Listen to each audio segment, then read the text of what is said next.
বিশেষ অতিথি মুফতি গোলামুর রহমান সাহেব মোহতামিম, ফুলবাড়ি গেট মাদ্রাসা খুলনা। বিশেষ অতিথি মুফতি আবদুল্লাহ ইয়াহিয়া, খতিব গাউসিয়া মার্কেট জামে মসজিদ ঢাকা। নায়েবে মোহতামিম মার্কাজুল উলুম খুলনা। গুরুত্বপূর্ণ আলোচনা পেশ করেছেন অত্র প্রতিষ্ঠানের সম্মানিত মুরব্বী এবং প্রধান উপদেষ্টাদের একজন হজরত মাওলানা নাসির উদ্দিন গোপালগঞ্জ দামাত বরকাতুহুমুল আলিয়া। আজকের মাহফিলের সম্মানিত সভাপতি জনাব আলহাজ আব্দুল মজিদ মাস্টার, সভাপতি অত্র মাদ্রাসা, যার আহ্বানে আমরা এখানে উপস্থিত হয়েছি। মাওলানা আলী আহমদ মোহতামিম অত্র মাদ্রাসা, উপস্থিত হজরত উলামায়ে কেরাম, মুসলমান ভাইয়েরা, আল্লাহ পাক রব্বুল আলমিনের দরবারে শুকরিয়া আদায় করছি। আল্লাহ আমাদেরকে এই মাহফিলে উপস্থিত হওয়ার তৌফিক দান করেছেন বলে আলহামদুলিল্লাহ। ২৭ নম্বর পারা, দ্বিতীয় পৃষ্ঠা, সূরাতুজ জারিয়াতের ৫৬ নম্বর আয়াতে কারিমা তেলাওয়াত করলাম। আয়াতে আল্লাহ পাক রব্বুল আলামিন বলেন, ওয়ামা খালাকতুল জিন্না ওয়াল ইনসা ইল্লা লিয়াবুদুন। জিন ইনসানকে সৃষ্টি করেছি ইবাদত করার জন্য। জিন ইনসানকে ইবাদতের জন্য সৃষ্টি করেছি। আম্বিয়া আলাইহিমুস সালাতু ওয়াস সালাম জাতিকে ইবাদতের দাওয়াত দিয়েছেন।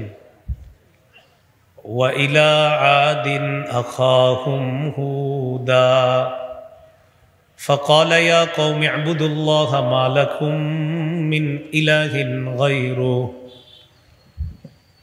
আদ জাতির নিকট তাদের ভাই হুদ আলাইহিস সালামকে পাঠিয়েছে।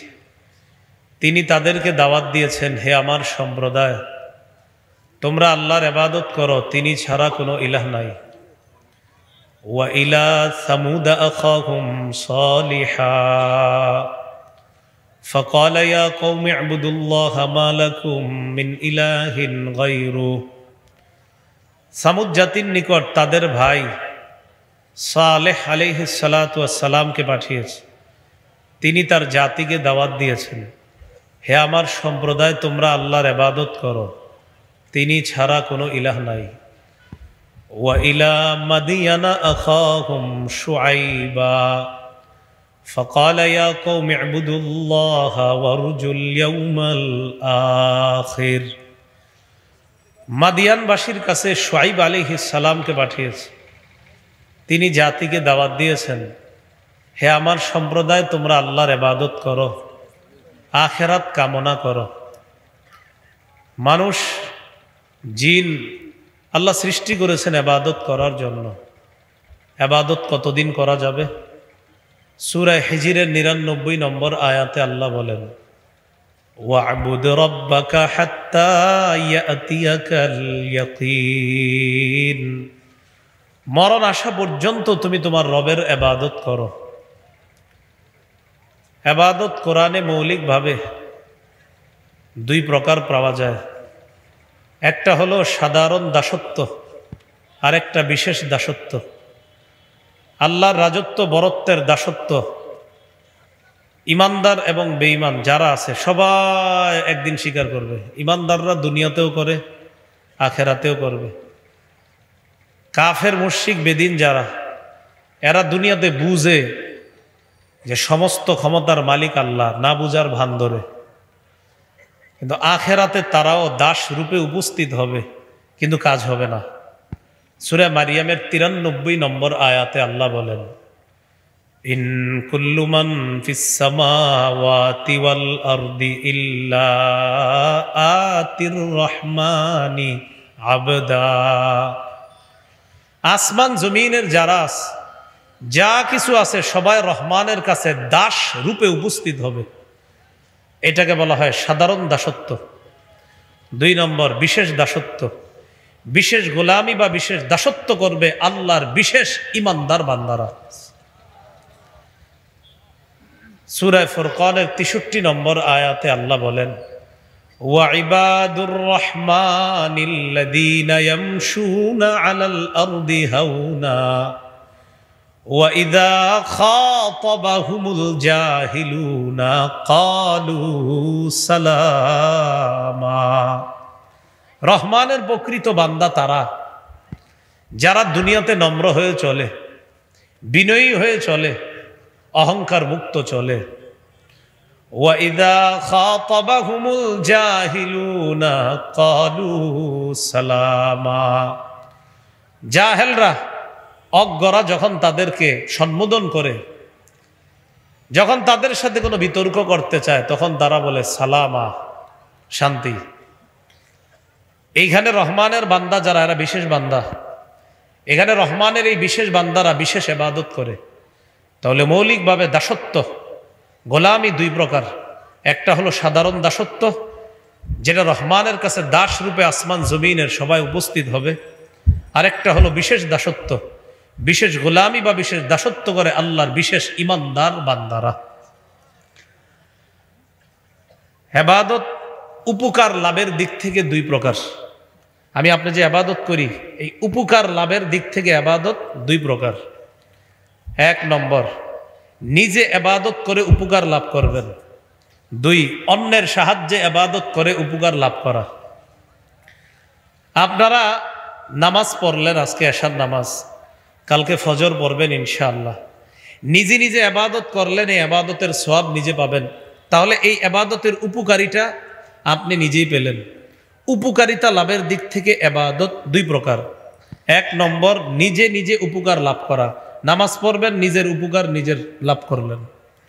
দুই নম্বর, অন্যের সাহায্যে ইবাদত করে উপকার লাভ করা। যেমন জাকাত, এটা আপনি একা করতে পারবেন না, কাউকে দিতে হবে জাকাত। তাকে জাকাত দেওয়ার মাধ্যমে আপনার আমল নামায় সওয়াব জমা হবে, লিপিবদ্ধ করা হবে। এই হলো দুই প্রকার। মাধ্যম হিসাবে ইবাদত পাঁচ প্রকার, অর্থাৎ পাঁচ মাধ্যমে আমরা ইবাদত করি। গুরুত্বপূর্ণ আলোচনার দিকে আমরা ঢুকে যাচ্ছি। বলেন তো, কয় মাধ্যমে ইবাদত করি? পাঁচ মাধ্যমে। এক নম্বর, মুখ দিয়ে ইবাদত করি আমরা। প্রথমে একবারে বলে যাই, পরে আস্তে আস্তে বলি। আমরা কিছু ইবাদত মুখ দিয়ে করি, কিছু ইবাদত কলব দিয়ে করি, কিছু ইবাদত শরীর দিয়ে করি, কিছু ইবাদত টাকা দিয়ে করি, কিছু ইবাদত শরীর এবং টাকা দিয়ে করি। তাহলে প্রতিপালনের মাধ্যম হিসাবে ইবাদত পাঁচ প্রকার, অর্থাৎ পাঁচটি মাধ্যমে আমরা ইবাদত করি। এক নম্বর, আত্মিক ইবাদত, কলব দিয়ে যে ইবাদত করি এটাকে বলা হয় আত্মিক ইবাদত। কি ইবাদত? আর্থিক না, আত্মিক মানে আত্মার সাথে সম্পর্ক। এই ইবাদত যেমন লা ইলাহা ইল্লাল্লাহ, এই বিশ্বাস অন্তরে লালন করা, এটা আত্মিক ইবাদত।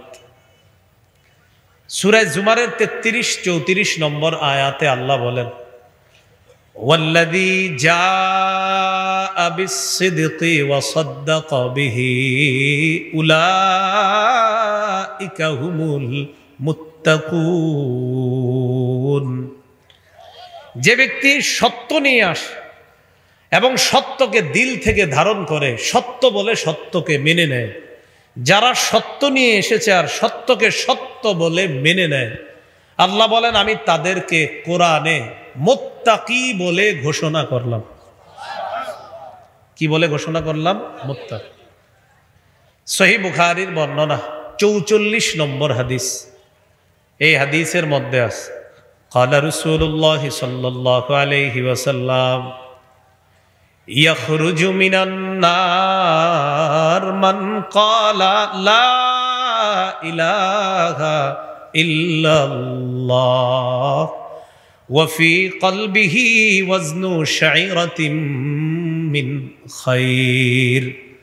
রাসূলুল্লাহ সাল্লাল্লাহু আলাইহি সাল্লাম বলেন, যে ব্যক্তির অন্তরের মধ্যে জব পরিমাণ ঈমান থাকবে, জব পরিমাণ ঈমান থাকবে যার অন্তরের মধ্যে, এই ব্যক্তিও একদিন জাহান্নাম থেকে বের হয়ে যাবে। ওয়াখরুজু মিনান নার মান ক্বালা লা ইলাহা ইল্লাল্লাহ ওয়া ফি কলবিহি ওয়াজনু বুররাতিম মিন খাইর। নবী বলেন, যার অন্তরে গম পরিমাণ ঈমান আছে, এই গম পরিমাণ ঈমানওয়ালা ব্যক্তিও ওই গম পরিমাণ ঈমানের পাওয়ারে অন্তর থেকে লালন করার কারণে একদিন জাহান্নাম থেকে বের হয়ে যাবে। ويخرج من النار من قال لا إله إلا الله وفي قلبه وزن ذرة من خير। রাসূলুল্লাহ সাল্লাল্লাহু আলাইহি সাল্লাম বলেন, যার অন্তরে অনুপরিমাণ ঈমান আছে এই ব্যক্তিও একদিন জাহান্নাম থেকে বের হয়ে যাবে। তাহলে লা ইলাহা ইল্লাল্লাহ অন্তরে ধারণ করা, এটা আত্মিক ইবাদত, অন্তরের ইবাদত। আল্লাহ আমাদের সকলকে অন্তরের এই গুরুত্বপূর্ণ ইবাদতটা অন্তরে যেন জেনে বুঝে ধারণ লালন পালন করতে পারি, আল্লাহ তৌফিক দান করেন। অন্তরের আরেকটা ইবাদত ইখলাস। বলেন কি নাম? ইখলাস। আল্লাহ বলেন, ওয়ামা উমিরু ইল্লা লিয়াবুদুল্লাহা মুখলিসিনা লাহুদ্দিন।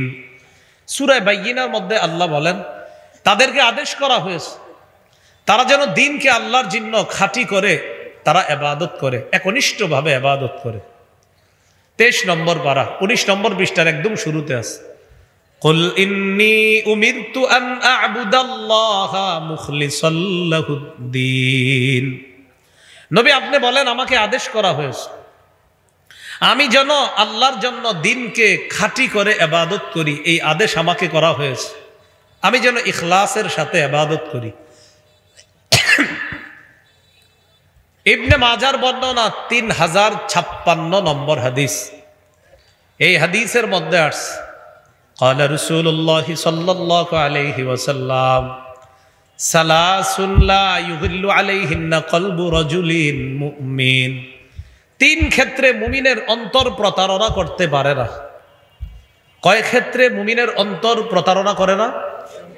1 নাম্বার, ইখলাসুল আমালি লিল্লাহ। মুমিন জীবনে যা করবে সব ইখলাসের সাথে করবে। এই ইখলাসের সাথে করার ক্ষেত্রে মুমিনের অন্তর প্রতারণা করতে পারে না। 2 নাম্বার, ওয়ান নাসিহাতু লিউলাতিল মুসলিমিন। মুসলমান শাসকদেরকে উপদেশ দেওয়ার ক্ষেত্রে মুমিনের অন্তর প্রতারণা করতে পারে না। 3 নাম্বার, ওয়ালুজুমু জামাআতিহিম। হক দলের সাথে লেগে থাকার ক্ষেত্রে মুমিনের অন্তর কখনো প্রতারণা করতে পারে না। এখানে আমাদের উদ্দেশ্য ইখলাস। অন্তরের একটা ইবাদত হলো ইখলাস। যত আমল সব ইখলাসের সাথে করা। আল্লাহ আমাদের জীবনের সমস্ত ইবাদতগুলো ইখলাসের সাথে করার তৌফিক দান করেন। ইখলাসের 3টা উপকারিতা মনে রাখবো। কয়টা? 1 নাম্বার উপকার, ইখলাসের কারণে আমল কবুল হয়। নাসাইর বর্ণনা 3140 নম্বর হাদিস। রাসূলুল্লাহ সাল্লাল্লাহু আলাইহি সাল্লামকে প্রশ্ন করা হলো, আরাআইতা রাজুলান গাজা ইয়ালতামিসুল আজরা ওয়াজ যিকরা মা লাহু ইয়া রাসূলুল্লাহ। হুজুর, এক ব্যক্তি আল্লাহর রাস্তায় জিহাদ করেছে। এই ব্যক্তি জিহাদের উদ্দেশ্য হলো সওয়াব কামাই করা আর নাম কাম কামাই করা। হুজুর, সে কি কোনো প্রতিদান পাবে? নবীজি জবাব দিলেন, লা শাইআ লাহু। সে কিছুই পাবে না।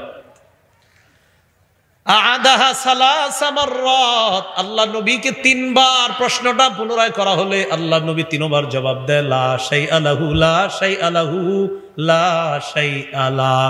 সে কিছুই পাবে না, সে কিছুই পাবে না, সে কিছুই পাবে না। কারণ সে প্রতিদানও চায়, আবার নাম কামও চায়। ইখলাস না থাকার কারণে সে কিচ্ছু পাবে না। হাদিসের শেষে নবী বলেন, ইন্নাল্লাহা লা ইয়াকবালু মিনাল আমালি ইল্লা মা কানা লাহু খালিসা ওয়াবতুলিয়া বিহি ওয়াজহুহু। আল্লাহ পাক রব্বুল আলামিন বান্দার আমল কবুল করেন না যদি সেটা ইখলাসের সাথে না হয় এবং আল্লাহকে খুশি করার জন্য যদি না হয়, ওই আমল আল্লাহ কবুল করেন না। ভাই, আমি আপনি যত নামাজ পড়ি, ইবাদত করি, রোজা রাখি, সুবহানাল্লাহ আলহামদুলিল্লাহ পড়ি, কাউকে 1 কাপ চা পান করাই, ইখলাসের সাথে যদি হয়, প্রতিটা ইখলাসওয়ালা আমলের প্রতিদান আল্লাহ দান করবেন।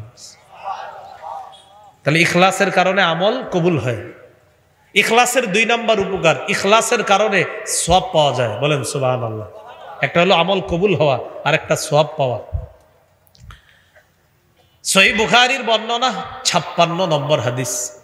সাদ ইবনে আবি ওয়াক্কাস রাদিয়াল্লাহু তাআলা আনহুকে আল্লাহর রাসূল বলেন, ইন্নাকা লান তুনফিকা নাফাকাতান তাবতাগি বিহা ওয়াজহাল্লাহ ইল্লা উজিরতা আলাইহা।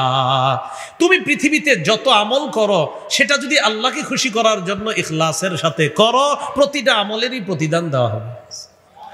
কাউকে 1 কাপ চা পান করাইলেন, এটা নিয়ত যদি থাকে আমি আল্লাহর জন্য তাকে মহব্বত করি, 1 কাপ চা পান করাইলাম, তো আপনাকে এটারও বিনিময় আল্লাহর পক্ষ থেকে দেওয়া হবে। হাদিসের শেষে আল্লাহ নবী বলেন, হাত্তা মা তাজআলু ফি ফামি ইমরাতিক, তুমি যদি তোমার বিবির মুখের মধ্যে 1 লোকমা খাবার উঠা দাও, এই খাবার উঠানোর সময় যদি তোমার ইখলাস থাকে, আল্লাহকে খুশি করার জন্য যদি হয়, আল্লাহ নবী বলেন এই লোকমার কারণেও তোমার আমলনামায় সওয়াব লিপিবদ্ধ হয়ে যাবে। হাত্তা মা তাজআলু ফি ফামি ইমরাতিক, তোমার বিবির মুখে যা রাখো তুমি, যেই লোকমাটা উঠিয়ে দাও, এটাও যদি ইখলাসের সাথে হয় সওয়াব হবে। তাহলে ইখলাসের 3 উপকার: 1 নাম্বার আমল কবুল, 2 নাম্বার মাফ করে দেওয়া হয়, সুবহানাল্লাহ, গুনাহ ক্ষমা করা হয়। সহিহ বুখারীর 3467 নম্বর হাদিসের বর্ণনা। এই হাদিসের মধ্যে আসছে, ক্বালা রাসূলুল্লাহ সাল্লাল্লাহু আলাইহি ওয়াসাল্লাম বাইনামা কালবুন ইউতিফু বিরাকিয়া, একবার একটা কুকুর কূপের পাশে হাঁপাইতেছে, পিপাসার যন্ত্রণায় কুকুরটা কূপের পাশে এইভাবে বারবার প্রদক্ষিণ করে, কাদা ইয়াকতুলুহুল আত, পিপাসার কারণে তার মারা যাওয়ার উপক্রম। কুকুরটা বারবার জিহ্বা বের করতেছে, মারা যাবে যাবে অবস্থা। রাআতহু বাগিয়ুম মিন বাগায়া বনি ইসরাঈল, বনি ইসরাইলের একজন ব্যভিচারিণী নারী কুকুরটাকে দেখছে, কষ্ট পাইতেছে। ফানাজাআত মুকাআহা, ওই নারী তার মৌজা খুলছে, খোলার পর মৌজা দিয়ে পানি উঠায়া সাকাতহু, কুকুরকে পানি পান করাইছে। আল্লাহ রাসূল বলেন ফাগফিরা লাহা বিহি, এই আমলের কারণে তাকে মাফ করে দেওয়া হয়। সুবহানাল্লাহ, ইখলাস ওয়ালা আমলের কারণে ক্ষমা করে দেওয়া হয়। এ হলো ইখলাসের 3 উপকার আমরা জানলাম। বলেন তো আমরা কয় মাধ্যমে ইবাদত করি? 1 নাম্বার কলব দিয়ে। কলবের একটা ইবাদত লা ইলাহা ইল্লাল্লাহ অন্তরে ধারণ করা। কলবের আরেকটা ইবাদত ইখলাস। কলবের আরেকটা ইবাদত বিশুদ্ধ নিয়ত। পড়ি একটু সবাই, কি নিয়ত? বিশুদ্ধ নিয়ত। সহিহ বুখারীর 1 নম্বর হাদিস।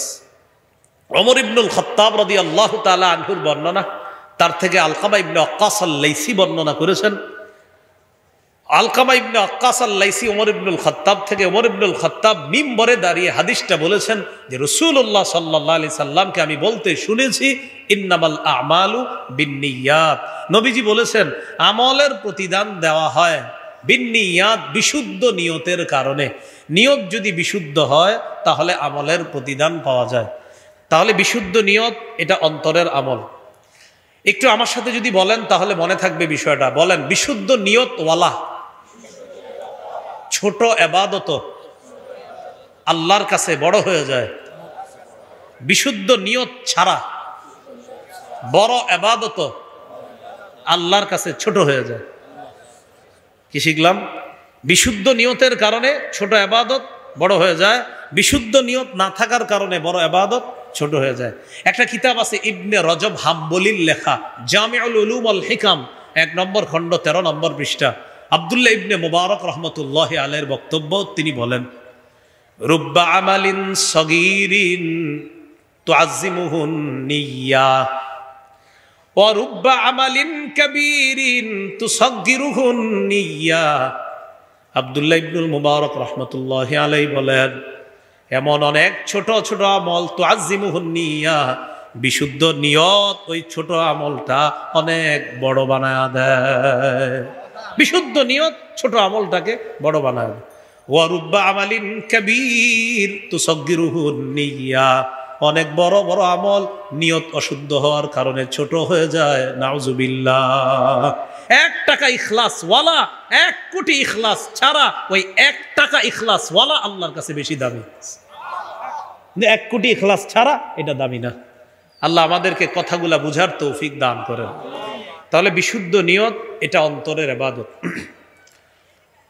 অন্তরের আরেকটা ইবাদত ফিকির করা। বলেন, সুন্দর চিন্তা ভাবনা করা। একটু বলেন তো, হ্যাঁ সুন্দর বৈশা রয়েছেন, চুপচাপ ভাবলেন এই আসমান খুঁটি ছাড়া কে বানাইলো, এই জমিন এত বড় বিছানা কে বানাইলো, তো চিন্তা করবেন। সূরা আলী ইমরানের 191 নম্বর আয়াতে জ্ঞানীদের পরিচয় আল্লাহ তুলে ধরেছেন এইভাবে, আল্লাযীনা ইয়াযকুরুনাল্লাহা কিয়ামান ওয়া কুউদান ওয়া আলা জুনুবিহিম।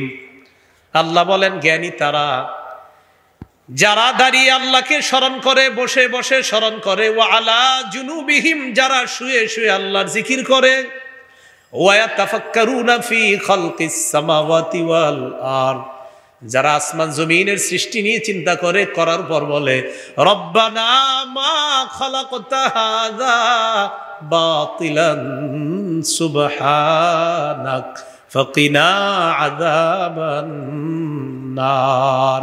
আসমান জমিনের সৃষ্টি নিয়ে চিন্তা করে বলে, ও আমাদের রব, আমরা আপনার পুত পবিত্রতা বর্ণনা করছি, এই আসমান আর জমিন আপনি অনর্থক সৃষ্টি করেন নাই, আমরা আপনার পুত পবিত্রতা বর্ণনা করছি, আমাদেরকে জাহান্নামের আগুন থেকে, আগুনের আযাব থেকে আমাদেরকে আপনি রক্ষা করেন।